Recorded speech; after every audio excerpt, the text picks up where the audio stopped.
T'as un nom en tête? Abonne-toi et envoie-le. Ici, chaque abonné a le droit de choisir la prochaine personnalité qu'on démonte, avec élégance. Bienvenue dans 90 secondes chrono. Mesdames et messieurs, aujourd'hui, on ressort un vieux 45 tours planqué au fond d'un garde-meuble poussiéreux, Enrico Macias. Oui, ce disque qui grince quand ça chante et qui ne fait plus danser que la rouille. Derrière le crooner méditerranéen, au sourire figé, on retrouve un personnage aux allures de mirage. Zéro franchise, zéro transparence, mais une cupidité à faire pâlir un trader qui vient de sniffer toute la Colombie est complètement à plat. La nostalgie, il la joue comme un pro de la Manche. S'il vous plaît, une pièce pour pas finir dans la rue. Pendant ce temps, il claque tout en cigare trempé au cognac, soirée bling et histoire bien huilée pour garder le rythme d'un train de vie qu'il sait déjà foutu. Toujours pas digéré que l'Algérie l'ait foutu à la porte. Depuis, il traîne sa haine comme un gosse privé de dessert.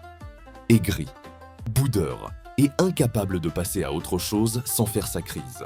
Son racisme et sa haine de l'islam, c'est comme un vieux chewing-gum sous la semelle. Ça colle, ça salit et personne n'a envie de marcher dessus.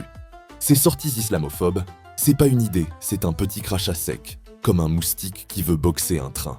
Sur les plateaux, il chiale pour Israël comme si c'était son livret A en danger et balance qu'il faut dézinguer LFI.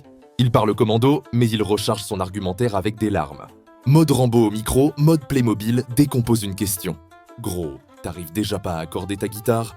Alors pour viser un député, commence par arrêter de tirer à blanc sur ta crédibilité. Enrico Macias, qui se prend encore pour une platine en or. Une étoile qui chante l'amour du monde, mais qui crache sur une partie de l'humanité comme on écrase un mégot. Et quand le public baisse le son, il sort la cagnotte en mode « Sauvez mon train de vie ». Enrico Macias, l'homme qui voulait être éternel, mais qui finit par ressembler à son disque préféré, usé jusqu'à la corde.